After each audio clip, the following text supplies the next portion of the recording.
وجعل فيها قرة عين سيد المرسلين وركنا من أركان الدين وجعل فيها جنة العاجلة المحبين والصلاة والسلام على رسولنا الأمين وعلى آله وصحبه أجمعين أما بعد سبحانك لا علم لنا إلا ما علمتنا إنك أنت العليم الحكيم قال رسول الله صلى الله عليه وسلم اللهم إني أعوذ بك من علم لا ينفع ومن قلب لا يخشع ومن نفس لا تشبع ومن دعاء لا يسمع ومن هؤلاء الأربع. Yang dimuliakan Tuan Imam, Tuan Bilal, Saf Kepimpinan Masjid Kampung Rincing, para asatizah, tuan-tuan haji, puan-puan hajah, muslimin muslimat yang dirahmati Allah Subhanahu wa taala.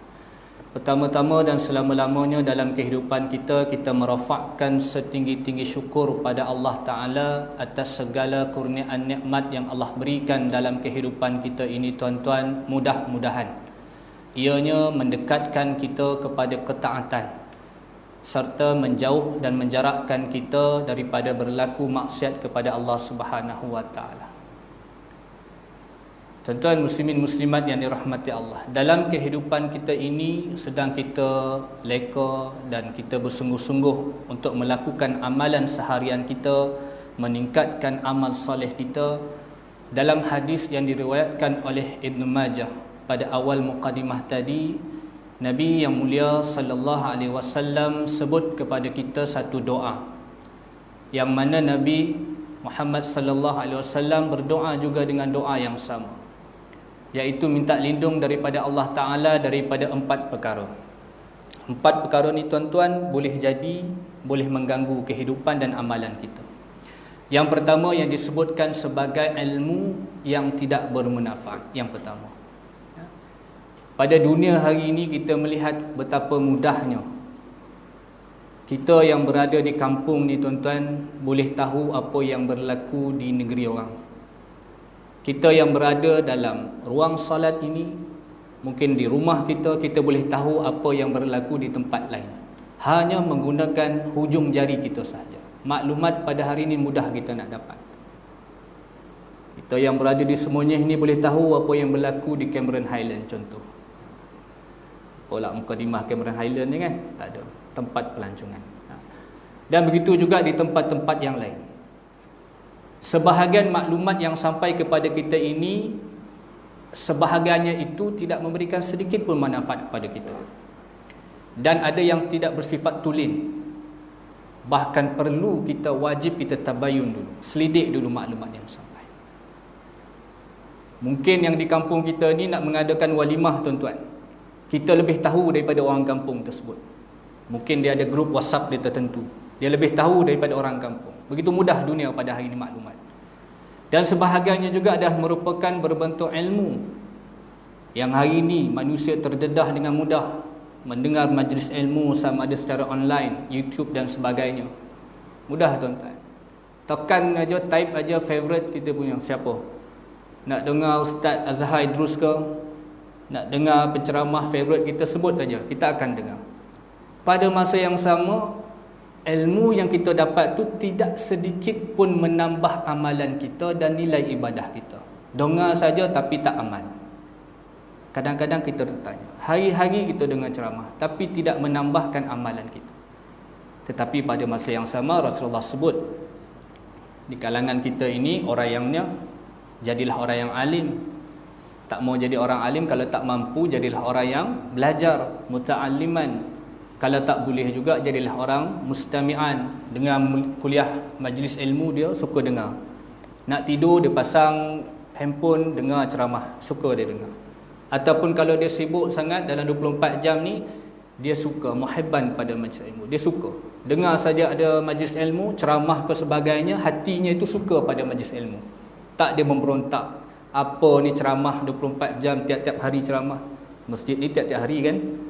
Jangan sampai ada perasaan yang keempat itu, hingga kita nak letakkan diri kita pada martabat yang keberapa tuan-tuan, yang tak mau kepada aliman, muta'alliman, mustami'an atau muhabban, maka kita akan binasa, kata Rasulullah sallallahu alaihi wasallam. Itu yang pertama, ilmu yang tidak bermanfaat.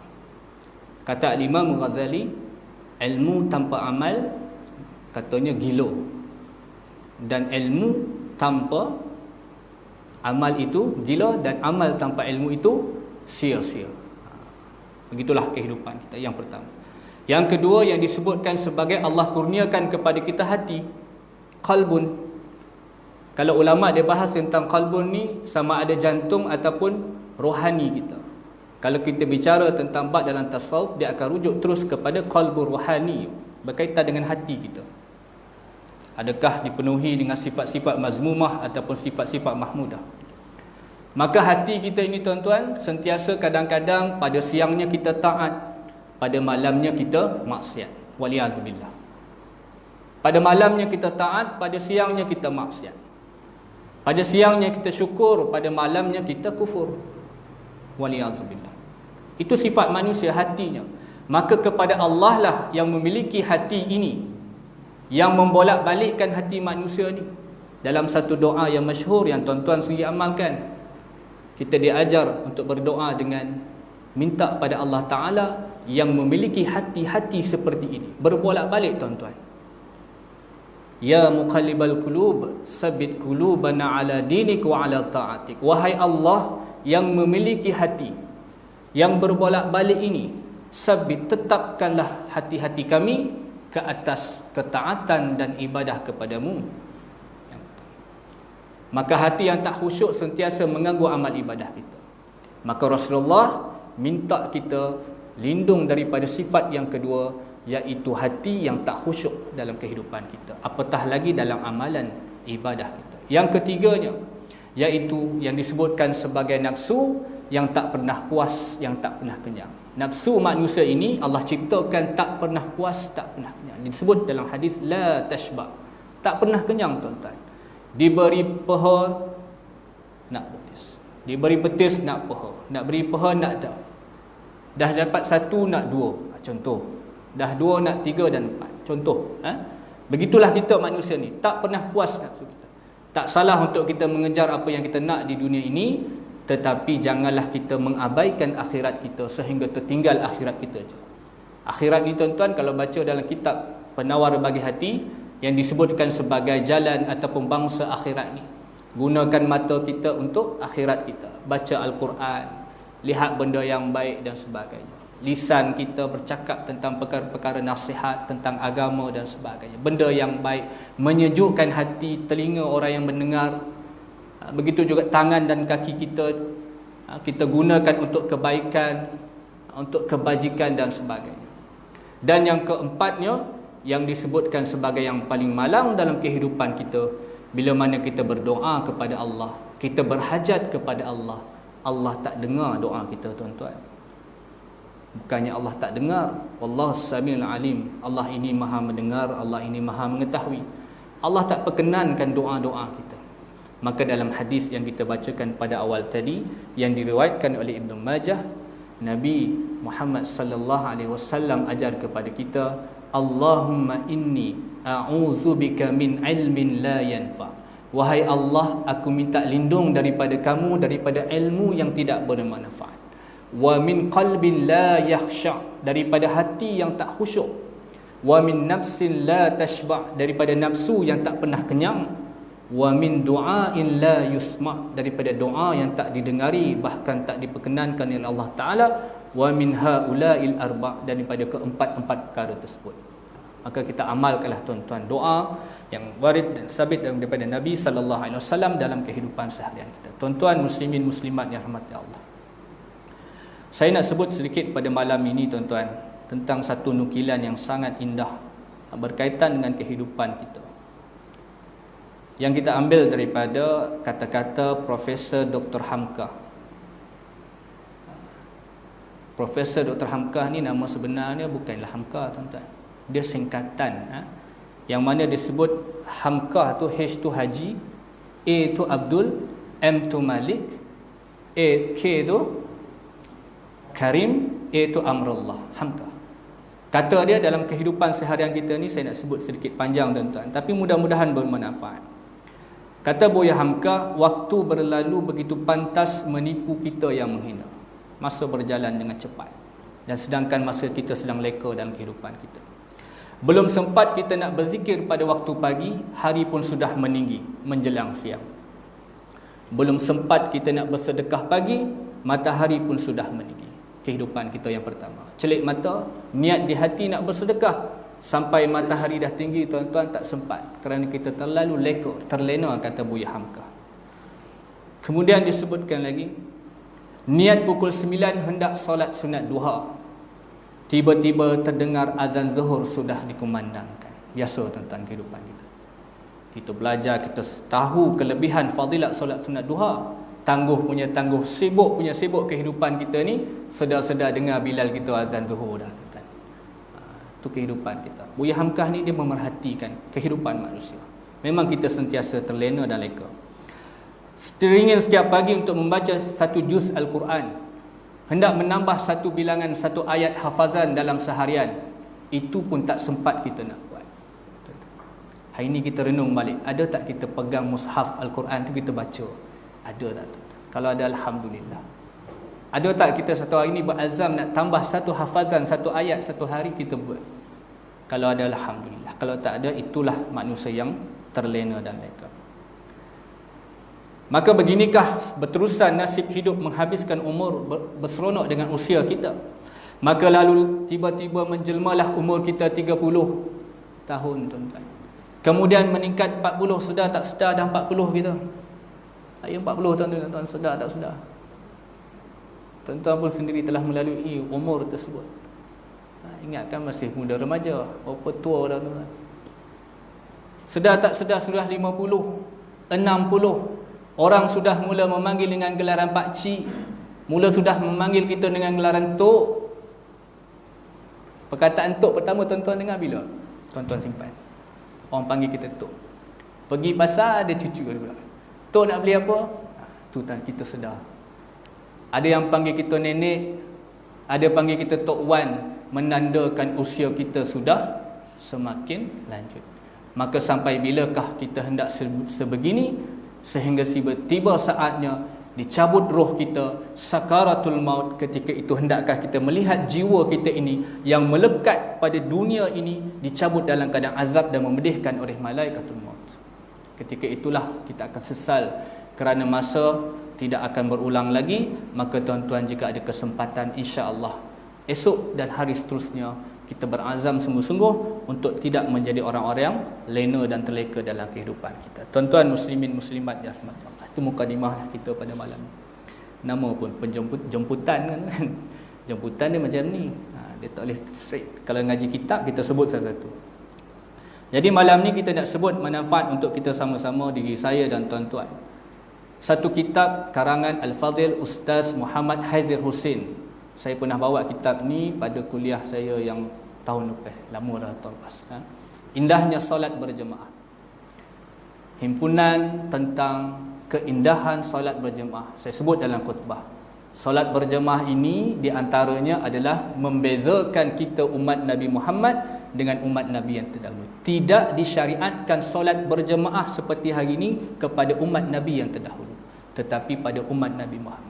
Kalau kita kata kita cinta pada Nabi, sampai bulan Maulid Rasul kita kata kami sayang Nabi, apa ciri-ciri khusus umat Nabi Muhammad? Di antaranya yang Nabi tekankan sungguh-sungguh adalah menunaikan solat secara berjemaah. Maka dalam kitab ini dihimpunkan pelbagai perkara yang berkaitan dengan solat berjemaah untuk menimbulkan kecantikan solat berjemaah yang disulami dengan adab-adab dan juga sunnah daripada baginda yang mulia Nabi Muhammad sallallahu alaihi wasallam. Saya sebut malam ni dalam kesempatan yang ada 5 adab-adab imam selepas solat. Perkara yang biasa tetapi kadang-kadang kita kena perbetulkan. Mungkin terlupa dan mungkin kita sedikit malas untuk mengamalkannya. Baik. Dalam adab yang pertama, saya sebut malam ni 5 kalau sempat. Dalam adab yang pertama, padanya 4 zikir, kalau boleh sebaik-baiknya para imam, kita lah ni, semua imam ni tuan-tuan, tuan haji semua imam, sama ada di sini ataupun di rumah kita dan sebagainya. Adik-beradik kita balik kampung esok kita imam. Maka pada adab yang pertama disebutkan kekal menghadap kiblat dan membaca zikir. Itu yang pertama. Imam adab dia selepas saja dia memberi salam, Assalamualaikum warahmatullahi, Assalamualaikum warahmatullahi, dia duduk kekal menghadap kiblat dan membaca zikir. Dan pada adab yang pertama, 4 zikir kita sebutkan pada malam ni. Yang pertamanya iaitu zikir yang diajarkan oleh baginda yang mulia Nabi Muhammad sallallahu alaihi wasallam, asyhadu an la ilaha illallahur rahmanir rahim, Allahumma azhib anni alhamma wal hazan. Doa ni tuan-tuan baca bila? Selepas kita memberi salam. Kaedah, kaifiat dia bagaimana? Menggunakan tangan kanan kita, disapu dengan perlahan pada dahi kita dan ucapkan zikir yang Nabi sebut dalam hadis yang diriwayatkan oleh Ibn Sunni dalam kitab Al-Azkar himpunan Al-Imam Nawawi rahimahullah ta'ala. Dalam hadis Nabi sallallahu alaihi wasallam sebut daripada Anas radhiyallahu anhu qala kana Rasulullah sallallahu alaihi wasallam idza qada salatahu masaha jabatahu biyadihi al-yumna summa qala asyhadu an la ilaha illallah rahmanur rahim Allahumma azhib anni al-hamma wal hazan. Daripada Anas radhiyallahu anhu katanya, Rasulullah sallallahu alaihi wasallam apabila selesai daripada solatnya, idza qada salatahu masaha jabatahu biyadihi al-yumna, baginda akan menyapu dahinya biyadihi al-yumna dengan tangan kanannya.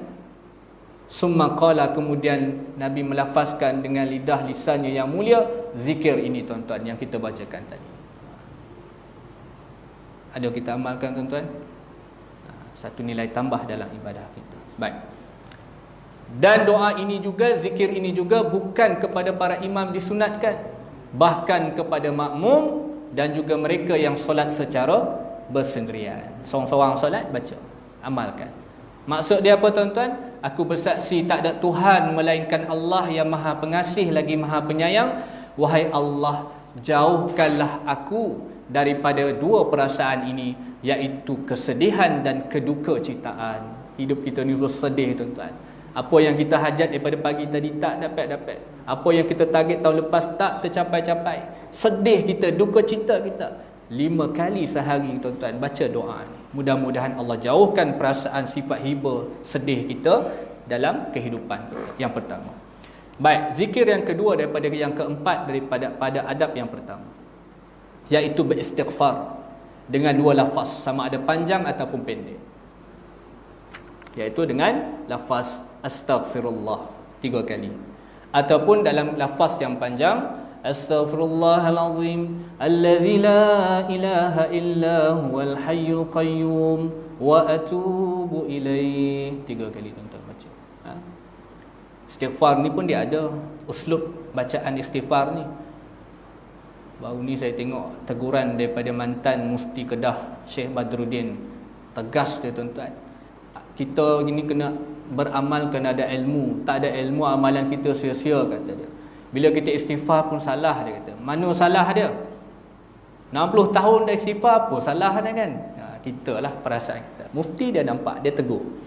Iaitu ketika mana kita menyebut lafaz astaghfirullahalazim allazi la ilaha illa, kita berhenti di situ.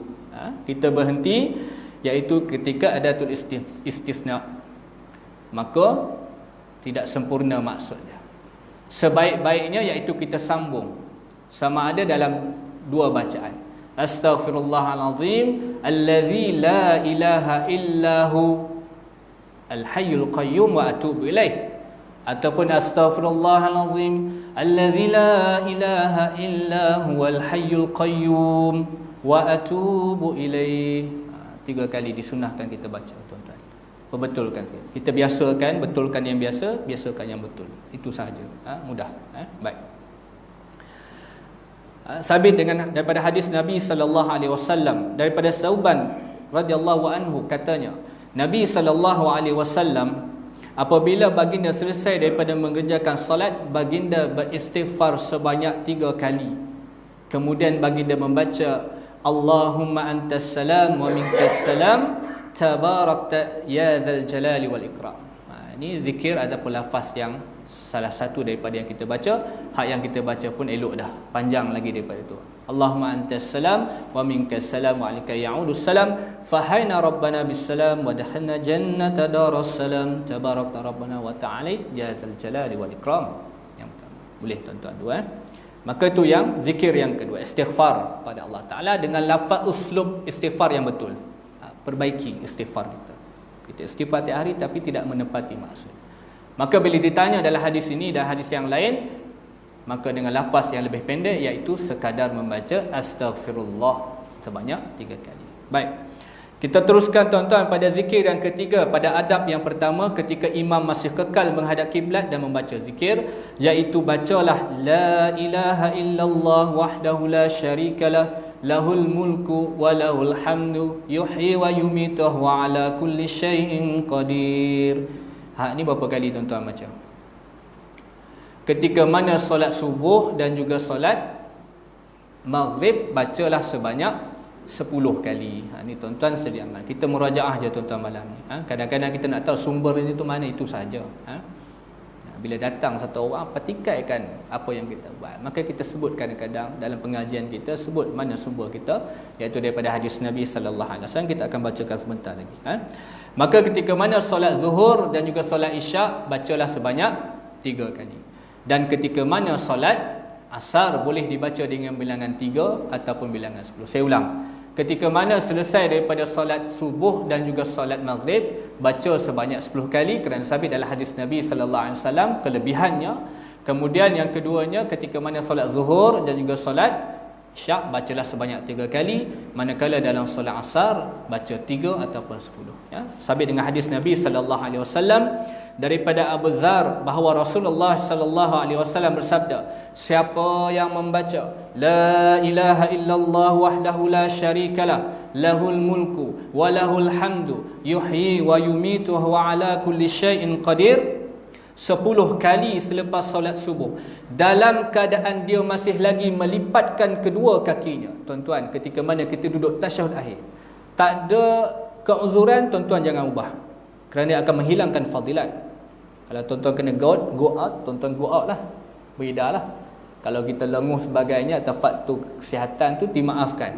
Dalam keadaan masih lagi melipatkan kedua kaki kita, duduk tasyahud akhir, dan sebelum mulut berbicara tentang hal dunia, cerita pula kita tentang hal dunia, tentang kerja, nampak ekor pergi giant lah, nampak merata, kita mula bercakap, solat tak sabar-sabar kita lepas solat, bercakap hal dunia, dan maka akan dicatatkan kepadanya 10 kebaikan, dihapuskan kepadanya 10 keburukan, dan diangkat padanya 10 darjat. Subhanallah tuan-tuan.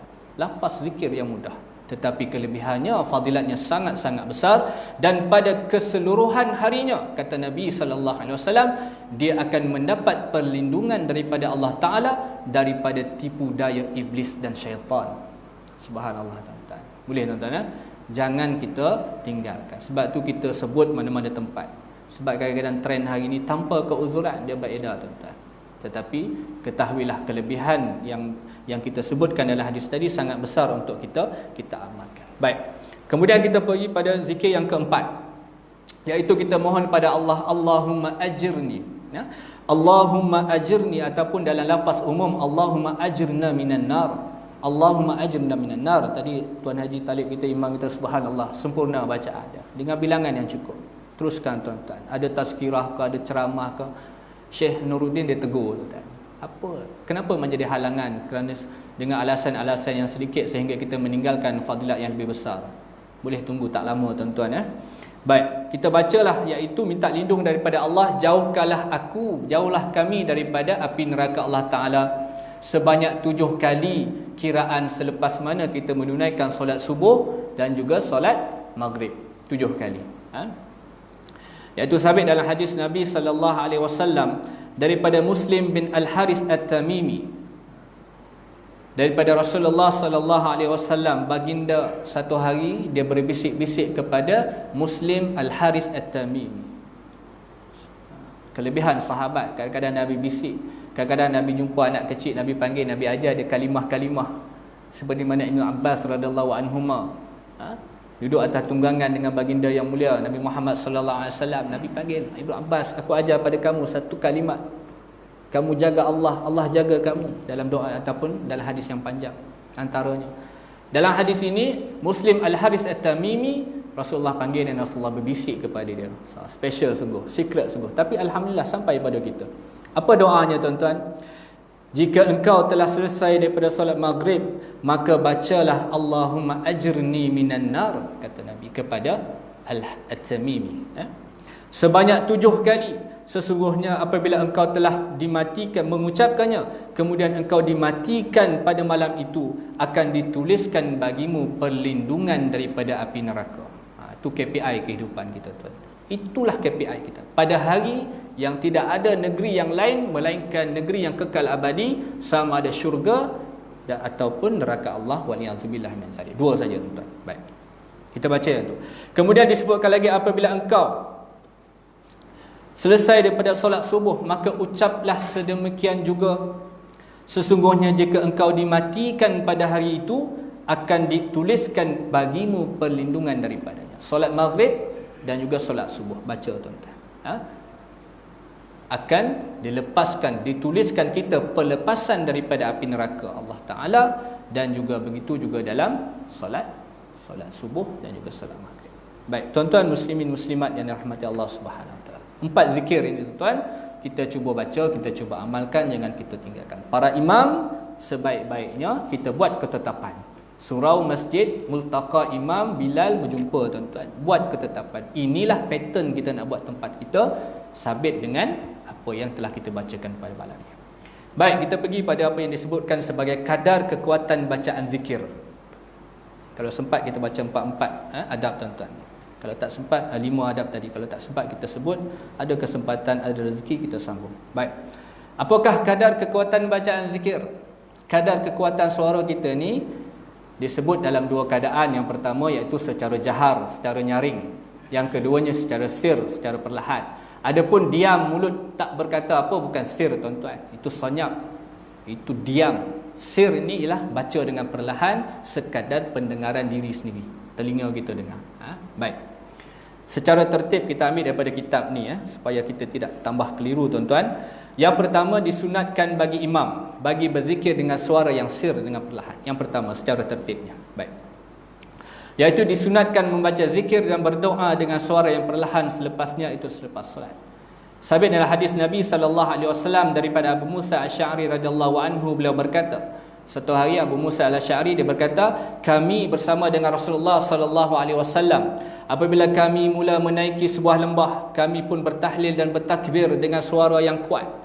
Maka Nabi SAW bersabda, wahai sekalian manusia, hendaklah kamu berhenti daripada meninggikan suara. Sesungguhnya kamu tidak memohon dengan Tuhan yang mempunyai zat yang tuli dan raib. Sesungguhnya Dia bersama kamu. Dia maha mendengar, Dia maha dekat, Dia maha berkat namanya dan maha tinggi kedudukannya. Itu dalil yang pertama. Baik. Adapun bagi imam yang ingin para makmumnya mengikuti bacaannya, maka disunnahkan kepada imam untuk dibaca secara jahar. Yang kita amalkan hari ini, tuan-tuan. Di kalangan kita di masjid, di surau ni ada jemaah dia, tuan-tuan, baru sekali-sekala datang. Sebab tu kita sebut di antara hikmah solat berjemaah ni, yang kita sebut hikmah yang kedua, orang yang jahil dapat belajar daripada orang yang alim. Yang alim para imam. Dia mendengar apa bacaan imam, maka dia ikut. Dia melihat kelakuan amali imam, maka dia akan ikut. Maka itulah kelebihan dan fungsi imam. Maka ketika ini yang kita sebutkan, bila mana orang datang selesai solat, dia tak tahu nak buat apa. Zikir-zikir yang sabit daripada Nabi, dia tak tahu nak baca. Maka imam disunatkan membacanya dengan suara yang jahar. Bukan terlolong, tuan-tuan. Hari ini pun dibantu dengan mikrofon dah cukup untuk didengari oleh para makmum. Maka ketika itu disunatkan untuk para imam untuk membaca dengan suara yang jahar. Sabit daripada hadis Nabi sallallahu alaihi wasallam, daripada 2 hadis kita bacakan pada malam ini, daripada Ibnu Abbas radhiyallahu anhuma, qala kuntu a'rifu inqida'i salatin Nabi sallallahu alaihi wasallam bitakbir wa fi riwayat Muslim kunna. Daripada Ibnu Abbas radhiyallahu anhuma, beliau berkata, aku telah mengetahui selesainya solat Nabi dengan bacaan takbir. Dia tahu Nabi selesai solat dengan apa, tuan-tuan? Dia mendengar bacaan takbir, Allahu Akbar, Allahu Akbar, daripada Nabi yang mulia Muhammad sallallahu alaihi wasallam, menunjukkan bahawa Nabi sendiri ketika berzikir menyebut kalimah takbir dengan suara yang jahar. Yang pertama. Yang keduanya hadis yang diriwayatkan sendiri oleh Al-Imam Bukhari daripada Ibn Abbas radhiyallahu anhuma, anna raf'a as-sauti bi dzikri hina yansrifu an-nas min al-maktubah kana ala ahdi an-nabi sallallahu alaihi wasallam. Daripada Ibn Abbas radhiyallahu anhuma, beliau berkata bahawa mengangkat suara ketika berzikir apabila orang ramai telah selesai daripada solat, kana ala ahdin Nabi sallallahu alaihi wasallam, telah berlaku pada zaman Nabi sallallahu alaihi wasallam. Maka ini daripada dua hadis ini menjadi dalil bahawa seorang imam itu dalam keadaan yang kita sebutkan tadi, dengan tujuan untuk mengajar para makmumnya membaca zikir-zikir yang diajarkan oleh Rasulullah sallallahu alaihi wasallam, maka disunatkan membaca dengan suara yang jahar, yang kuat. Yang dilarang adalah kita terlalu kuat memekik sehingga mengganggu orang solat. Adakah kita terganggu dengan bacaan imam kita zikir yang lembut bacaannya, lafaz-lafaz yang mulia? Tidak, tuan-tuan. Kalau kita dengar karaoke itu terganggulah. Itu baru kata terganggu. Kita tengah nak main pingpong, orang pula pergi main karaoke kan, contoh. Terganggu. Tak jadi kita punya tu kan. Itu baru terganggu, tuan-tuan. Dan solat tak terganggu solat kita. Tetapi ditekankan dalam kitab ini iaitu penggunaan mikrofon pada hari ini. Maka para imam yang itu melihat kepada keadaan makmum, maka selaraskan penggunaan mikrofon dia. Kalau dia tengah berzikir, ada satu jemaah tengah datang iaitu masbuk dan sedang solat dengan bacaan jahar, maka jauhkanlah sedikit mikrofon dia, tuan-tuan. Kalau ada telinga, jauhkanlah sedikit. Kebijaksanaan imam melihat kepada situasi makmum dan juga keadaan solat tersebut. Baik. Kemudian kita pergi pada adab yang kedua, iaitu imam berpusing ke arah kanan. Imam habis saja, selepas dia membaca zikir ataupun kalimah kita sebutkan nanti, imam akan berpusing ke arah kanan. Yang kita nak tekankan malam ni, tuan, imam saja, tuan-tuan. Jangan diikut makmum tu, jangan.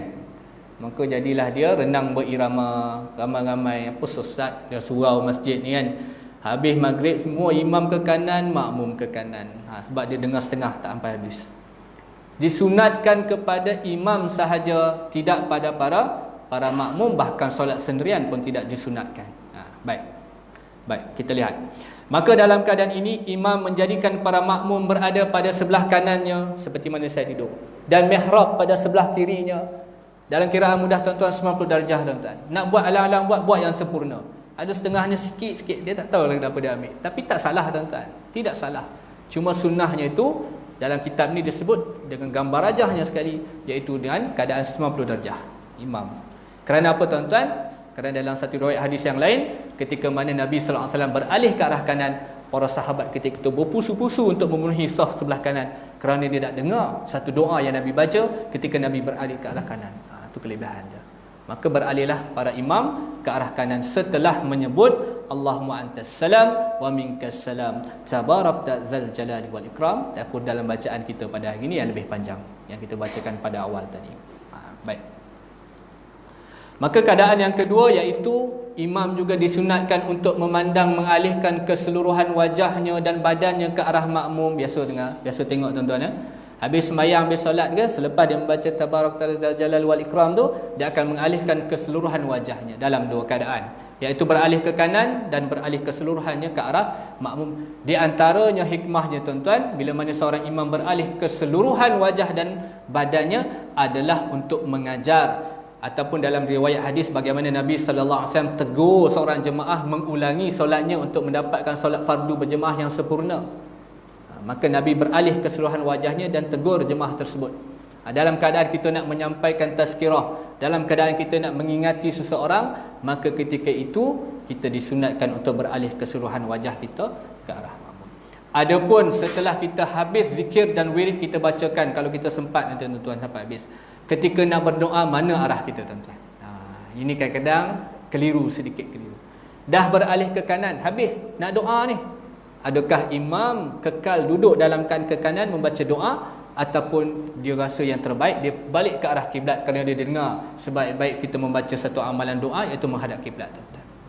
Maka dalam mazhab Syafi'i yang kita amalkan ni, tuan-tuan, makruh hukumnya bagi imam setelah beralih kedudukannya ke arah kanan ataupun keseluruhan wajah badannya ke arah makmum untuk beralih ke arah kiblat. Itu disebut dalam kitab ni. Yang disebut dalam kitab Ibn Hajar Al-Asqalani iaitu Fathul Bari disebutkan perkara. maka makruh hukumnya untuk imam kembali ke arah kiblat untuk membaca doa. Teruskan dalam keadaan dia telah beralih.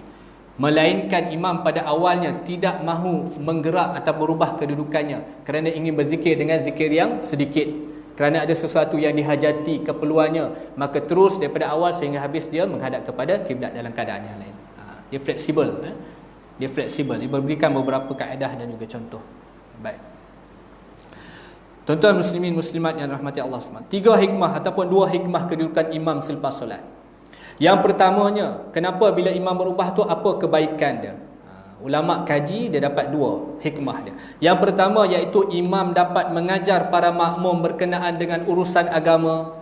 Bila dia beralih, maka dia dapat mengajar para makmum tentang urusan agama. Seperti apa tuan-tuan? Seperti zikir, seperti memberi tazkirah, seperti memberi nasihat, ataupun menyelesaikan masalah mereka dan sebagainya. Termasuklah seperti yang berlaku pada peristiwa pada zaman Nabi sallallahu alaihi wasallam apabila baginda memerintahkan seseorang supaya mengulangi solat fardunya untuk mendapatkan pahala berjemaah. Kita sebut tadi di antara hikmah dia. Yang keduanya, kedudukan imam dapat menjadi satu alamat, satu petanda bahawa solat berjemaah itu telah selesai didirikan. Imam 3 saf, makmum 3 saf, datang seorang jemaah, tengok imam telah beralih arah, sama ada ke kanan ataupun ke arah makmum, maka tahulah jemaah yang baru datang tadi bahawa solat telah selesai didirikan. Maka bolehlah dia memilih mana-mana jemaah yang baru datang untuk mendirikan saf yang baru untuk mendirikan solat berjemaah. Itu di antara hikmah. Kadang-kadang kita tertanya-tanya tuan-tuan, apakah sebab berubah dan sebagainya? Maka inilah di antara hikmah dan juga sunnah yang diajarkan oleh Nabi sallallahu alaihi wasallam. Baik, kemudian adab yang ketiga iaitu meneruskan zikir yang dibaca oleh Rasulullah sallallahu alaihi wasallam, di antaranya iaitu membaca ayat kursi, ayatul kursi dan juga suratul ikhlas. Sebahagian setengah masjid dia baca suratul ikhlas imam dia. Saya pergi masjid Bandar Rincing, imam dia sentiasa baca subuh tu. Itu ketetapan dia lah. Dia lihat jemaah dia mudah macam tu, dia buat macam tu. Kita lain lah, ikut macam mana. Tapi kita nak sebut kelebihan dia, iaitu daripada hadis yang diriwayatkan, yang disebutkan daripada Abi Umamah radhiyallahu anhu, qala Rasulullah sallallahu alaihi wasallam, man qara'a ayatul kursi dubura kulli salati maktubah lam yamna'hu min dukhulil jannah illa al-maut. Subhanallah. Baik, daripada Abu Umamah radhiyallahu anhu, beliau berkata Rasulullah sallallahu alaihi wasallam bersabda, siapa yang membaca ayatul kursi selepas solat fardu, maka tiada satu pun yang dapat menghalangnya masuk ke dalam syurga illal maut, melainkan kematianlah yang menjadi jalan dia masuk ke syurga. Tak ada siapa boleh menghalang dia masuk syurga, iaitu kematian saja. Kalau dia tak mati lagi tuan-tuan, maka tak masuk dalam syurga. Maka amalkan, jangan tinggalkan. Sibuk macam mana pun, nak bergerak pun, sambil jalan bacalah ayatul kursi, kerana kelebihannya sangat besar. Dan juga diriwayatkan dalam hadis yang lain daripada Nasa'i dan Ibn Hibban, iaitu menambah dalam hadis ini, iaitu membaca Qul huwallahu ahad, suratul ikhlas. Maka tiada satu pun yang boleh menghalangnya masuk ke dalam syurga illal maut, melainkan kematian. Tuan-tuan muslimin muslimat rahmati Allah. Kemudian bacalah suratul falaq dan juga suratul nas, yang disebutkan iaitu sebagai surah ataupun ayat-ayat al-muawwizatain. Qul a'udzu birabbil falaq, qul a'udzu birabbin nas, baca tuan-tuan. Sampai dalam hadis Nabi sallallahu alaihi wasallam disebutkan bahawa selain iaitu daripada Uqbah bin Amir, beliau berkata Rasulullah sallallahu alaihi wasallam telah memerintahkan kepadaku supaya aku membaca al-muawwizatain, iaitu suratul falaq dan juga suratul nas setiap kali selepas salat. Maka baca ayatul kursi, bacalah qul huwallahu ahad, bacalah qul a'udzu birabbil falaq, bacalah qul a'udzu birabbin nas hingga habis ayat itu. Baca. Baik. Kemudian yang akhir malam ni insya-Allah kita sebut, iaitu zikir subhanallah, alhamdulillah, Allahu akbar 33 kali, 33 kali, 33 kali. Baik. Hadis yang disebutkan satu hari daripada Abu Hurairah radhiyallahu anhu, seorang miskin, seorang fakir, dia datang mengadu nasib dengan Rasulullah sallallahu alaihi wasallam. Orang miskin, orang fakir. Kalau ada di kalangan kita orang miskin fakir, kita rasailah perasaan mereka tuan-tuan. Dia datang jumpa dengan Nabi sallallahu alaihi wasallam. Dia kata apa kepada dia? Mengadu kepada Rasulullah. Orang-orang kaya telah pergi meninggalkan kita. Maknanya kata orang kaya ni mendahului dia, orang miskin. Disebabkan hartanya, disebabkan darjat yang tinggi dan nikmat yang berterusan. Orang kaya, tuan-tuan, semua sebi ada, lengkap. Awal bulan, tengah bulan, hujung bulan sama je, tuan-tuan. Kita awal bulan okey, tengah bulan hujung bulan KO gitu. Tunggu gaji masuk. Contoh, baik. Kemudian disebutkan orang-orang kaya ni dimendahului dengan hartanya, dengan darjatnya, dengan nikmat yang berterusan. Mereka solat seperti mana kami solat, mereka berpuasa seperti kami berpuasa, sedangkan mereka mempunyai lebihan harta untuk sedekah, untuk infak. Dengannya mereka menunaikan haji dan juga umrah. Dia mengadu ni. Dia tengok orang kaya umrah, pergi haji, pergi sedekah, pergi solat macam kita, puasa macam kita. Kita lihat bagaimana Nabi SAW pujuk orang fakir miskin. Lalu baginda menjawab, mahukah aku menceritakan kepada kamu? Azan. Baik, kita bagi laluan azan. Seminit lagi. Baik, kita habiskan hadis ni. Baik. Maukah aku menceritakan kepada kamu tentang suatu perkara, jika kamu mengambilnya, nescaya kamu akan mendapati orang-orang kaya itu tidak akan seorang pun dapat mendapatkan kamu. Maksudnya kata mereka akan tinggalan daripada kamu.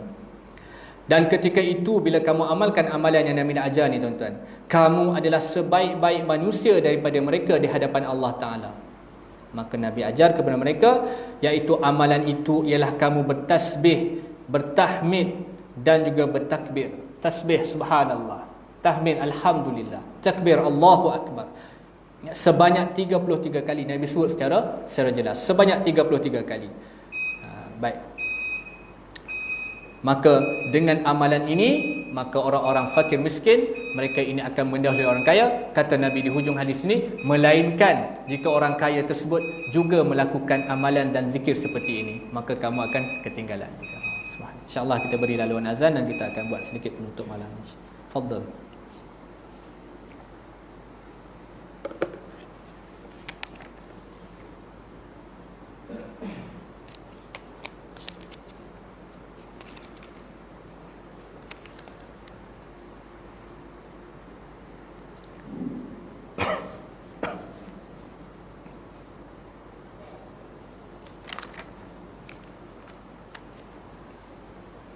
الله أكبر الله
Tuan-tuan muslimin muslimat yang dirahmati Allah Subhanahu wa taala. Hadis yang diriwayatkan daripada Imam Muslim daripada Abi Hurairah radhiyallahu anhu daripada Rasulullah sallallahu alaihi wasallam, baginda bersabda yang bermaksud, siapa yang bertasbih kepada Allah setiap kali selepas solat sebanyak 33 kali, memuji Allah sebanyak 33 kali, bertakbir kepada Allah 33 kali, maka kesemuanya itu adalah 99 kali kata Nabi. Maka untuk mencukupkan 100 dia membaca la ilaha illallah wahdahu la syarikalah lahul mulku wa lahul hamdu yuhyi wa lahul hamdu wa huwa ala kulli syai'in qadir. Nabi sebut, siapa yang baca selepas solat 33 kali subhanallah, 33 kali alhamdulillah, 33 kali Allahu akbar, 99 kali jumlah dia. Kemudian dia cukupkan dengan 100 dengan membaca la ilaha illallah wahdahu la syarikalah lahul mulku wa lahul hamdu wa huwa ala kulli syai'in qadir. Maka kata Nabi yang mulia, dosa-dosanya akan diampunkan walaupun sebanyak buih di lautan. Subhanallah tuan-tuan. Kelebihan kita membaca, konsisten kita membaca zikir, iaitu kita bertasbih, bertahmid dan juga bertakbir kepada Allah Subhanahu wa taala, maka kita baca dengan lengkapkan, iaitu dengan membaca la ilaha illallah wahdahu la syarikalah lahul mulku wa lahul hamdu wa huwa ala kulli syai'in qadir. Lepas zikir ni semua kita baca tuan-tuan selepas kita solat. Lepas tu kalau boleh habis saja solat nanti kita duduklah sehingga bacaan-bacaan zikir ini sempurna. InsyaAllah ada kesempatan lain kita sambung tentang perbahasan tentang subhanallah, alhamdulillah, Allahu akbar. Ada yang kata adakah kita sekalikan subhanallah, alhamdulillah, Allahu akbar 33 kali, subhanallah, alhamdulillah, Allahu akbar 33 kali, ataupun dengan bacaan subhanallah, subhanallah, subhanallah dalam keadaan-keadaan tertentu. Ataupun dalam satu lagi perbahasan dalam kitab ini, iaitu kita sebut adakah subhanallah dulu, kemudian alhamdulillah, kemudian Allahu akbar. Adakah betul mereka yang mengamalkan ada ketika dia membaca Allahu akbar dulu, kemudian subhanallah, kemudian alhamdulillah, terbalik tuan-tuan. Sekadar untuk kita amalkan dalam beberapa riwayat hadis, tetapi kita mengambil pandangan para ulama. Jumhur para ulama mengatakan sebaik-baik bacaan lafaz subhanallah, alhamdulillah, Allahu akbar itu dibaca dahulu 33 kali subhanallah, kemudian diikuti dengan membaca alhamdulillah 33 kali, kemudian diikuti dengan takbir Allahu akbar sebanyak 3 kali. Kerana apa tuan-tuan? Disebutkan bahawa memulakan tasbih kerana tasbih menafikan kekurangan dan kelemahan zat Allah Taala. Kemudian disusuli dengan tahmid. Kerana apa tuan-tuan? Kerana tahmid itu mensabitkan segala kesempurnaan bagi Allah Ta'ala. Kemudian kita baca Allahu Akbar kerana apa tuan-tuan? Kerana takbir Allahu Akbar itu membawa pengertian bahawa tak ada Tuhan yang lain yang lebih agung, yang lebih besar daripada Allah Ta'ala. Dan kemudian kita baca tahlil la ilaha illallah. Kerana apa tuan-tuan? Kerana ia mengkhususkan ke semua zikir yang kita bacakan tadi hanya semata-mata ditujukan kepada Allah Subhanahu Wa Taala. Itulah hikmah kita membaca. Di antara sebaik-baik bacaan adalah diasingkan 33 kali subhanallah, 33 kali alhamdulillah, 33 kali Allahu Akbar, iaitu dengan hikmah dan kelebihan yang disebutkan para ulama. Mudah-mudahan tuan-tuan, wallahu taala alam. Maka insya-Allah pada pengakhiran ini saya nak sebut satu, saya pergi ada beberapa soalan berkaitan dengan solat berjemaah, keindahan solat berjemaah. Adakah boleh seorang imam duduk maka diikuti makmum itu berdiri? Setengah keadaan betul juga tuan-tuan. Tengah-tengah sembahyang imam duduk. Adakah kita nak duduk sama dengan imam ataupun kita berdiri? Kalau kita berdiri, adakah sah solat berjemaah tersebut ataupun solat tersebut? Kadang-kadang menguji kita kan, kalau imam tiba-tiba duduk kan, maka ketika itu apa kita dapat? Baik, kita ambil pandangan daripada Imam Abu Hanifah dan juga Imam Syafi'i dan juga jumhur ulama salaf. Ulama salaf ni di kalangan salafus salih, yang disebutkan Nabi sallallahu alaihi wasallam khairul quruni qarni, sebaik-baik kurun adalah kurunku kata Nabi. Summa allazi yalunahum, kemudian kurun selepasnya, kemudian selepasnya. 300 tahun yang pertama selepas hijri itulah golongan salafus salih. Ini kalau kita kata hari ini kita ikut ulama-ulama salafi tuan-tuan, kita kena kenal siapa yang hidup di zaman 300 terbaik. Di kalangannya iaitu pengasas kepada 4 mazhab yang muktabar, Imam Abu Hanifah, Al-Imam Muhammad Idris Asy-Syafi'i, Imam Ahmad bin Hanbal, Imam Malik sendiri dan Imam Asy'ari sendiri tuan-tuan. Mereka inilah ikutan sebaik-baik kurun kata Nabi adalah kurun 300 tahun yang terbaik, termasuk zaman Nabi sallallahu alaihi wasallam. Katanya, tidak harus bagi makmum yang kuasa berdiri solat. Dia tak boleh makmum yang kuasa berdiri solat di belakang imam yang duduk, melainkan solat dengan berdiri juga yang pertama, pendapat yang pertama. Kemudian sah solat makmum berimamkan seorang yang solat duduk. Yang keadaan kedua, makmum tahu bahawa imam ini berupaya berdiri. Imam ni dia tahu, dia kenal. Tadi naik motor, kemudian dia datang tiba-tiba sembahyang duduk tak tentu pasal. Dia tahu imam ni ada kemampuan untuk berdiri. Kata Imam Syafi'i, jika makmum tahu keadaan imam itu, maka solatnya tak sah. Dia tahu imam tu mampu berdiri, dia ikut juga, maka tidak sah solatnya, makmum perlu ulang solatnya. Maka dalam dua hadis, hadis yang pertama yang diriwayatkan daripada Anas bin Malik, satu hari Nabi jatuh kuda. Kita akan baca hadisnya tuan-tuan. Nabi jatuh kuda, luka pahanya, melecet kulitnya. Kemudian Nabi solat, Nabi melihat, Nabi terganggu bacaan solatnya kerana para sahabat di belakangnya baca, Nabi baca secara nyaring, sahabat pun baca secara nyaring. Lalu Nabi tegur. Nabi sebut apa? Bila imam rukuk, kamu rukuk. Bila imam sujud, kamu sujud. Menunjukkan kalau imam duduk, daripada hadis ni kita faham, kalau imam duduk, makmum pun duduk.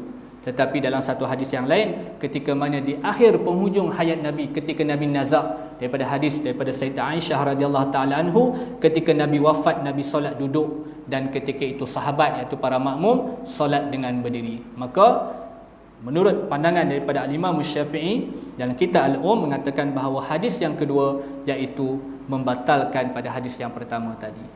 Menunjukkan bahawa sekiranya imam itu duduk, makmum diharuskan untuk solat secara berdiri. Itu permasalahan yang timbul. Jadi kita tak keliru lagi tuan-tuan. Jangan dulu. Betul, ada hadis yang pertama yang menyebutkan bahawa kalau imam buat, kita kena ikut. Imam rukuk, kita rukuk. Imam sujud, kita sujud. Betul. Datang hadis yang kedua ketika hujung hayat Nabi, ketika Nabi nazak. Ketika itu Nabi solat duduk, kemudian sahabat solat dalam keadaan berdiri. Maka menjadi dalil dalam pandangan mazhab Syafi'i, iaitu dibolehkan para makmum untuk solat berdiri walaupun imam duduk dalam keadaan solat duduk. Baik, kemudian kadar bacaan Fatihah, kadar volume dia tuan-tuan, kadang-kadang muskil juga. Dia ada 5. Iaitu yang pertama, kadar yang terbaik dengan bacaan yang paling afdal. Yang keduanya dalam keadaan yang harus. Yang ketiganya makruh. Yang keempatnya haram. Yang kelimanya tak sah. Yang pertama iaitu bacaan Fatihah kita, iaitu rukun qauli. Kita sebut tuan-tuan, iaitu sebaik-baik afdalnya lah dengar bacaan kita sendiri. Kita baca Bismillahirrahmanirrahim, Alhamdulillah, kita dengar bacaan kita. Itu paling baik. Kalau ada bunyi bising, jangan pula kita lawan bunyi lori tu tuan-tuan. Itu dimaafkan segi syarak. Kita baca sekadar pendengar kita. Yang keduanya diharuskan bacaan kadarnya itu, volumenya tuan-tuan, hanya didengari oleh sebelah kita, kiri dan kanan kita. Itu diharuskan. Ini biasa. Kita kata baca. Itu diharuskan, dibolehkan. Dan kemudian makruh sekiranya bacaan kita itu didengari oleh orang yang ketiga di sebelah sana. Bacaan kita terlalu kuat, hukumnya menjadi makruh. Dan hukum menjadi haram bila mana imam pun dah berpaling ke belakang, kau diamlah, bising sangat tuan-tuan. Maksudnya mengganggu sampai jemaah yang lain. Maka bacaan kita itu menjadi haram kerana mengganggu solat orang lain. Dan yang tak boleh ataupun tak sah bacaan kita ini hanya dengan gerak bibir sahaja. Gerak bibir saja tuan-tuan, tak ada butir tuan-tuan. Tak ada butir. Kata apa? Fatihah ula sawa tuan-tuan. Tak tahu baca itu. Maka dalam 5 keadaan ini, sebaik-baik bacaan didengari oleh pembacaan kita sendiri. Maka menjadi haram sekiranya bacaan kita mengganggu orang lain sehingga bacaan itu didengari oleh makmum yang jauh dan juga orang yang berada di hadapan kita. Wallahu ta'ala alam. Mudah-mudahan tuan-tuan kita memberikan sedikit koreksi dalam amalan seharian kita. Yang pentingnya tuan-tuan bukan bertujuan kita nak menyalahkan mana-mana amalan orang lain, sekadar menambah baik, menambah nilai untuk kita amalkan ilmu yang kita dapat. Pastinya ada salah dan silap. Aku liqauli hadza wa astaghfirullahal azim. Assalamualaikum warahmatullahi wabarakatuh. أعوذ بالله من الشيطان الرجيم بسم الله الرحمن الرحيم اللهم إنا نعوذ بك من علم لا ينفع ومن قلب لا يخشع ومن نفس لا تشبع ومن دعاء لا يسمع ومن هؤلاء الأربع حسبنا الله ونعم الوكيل لا حول ولا قوة إلا بالله العلي العظيم الحمد لله رب العالمين.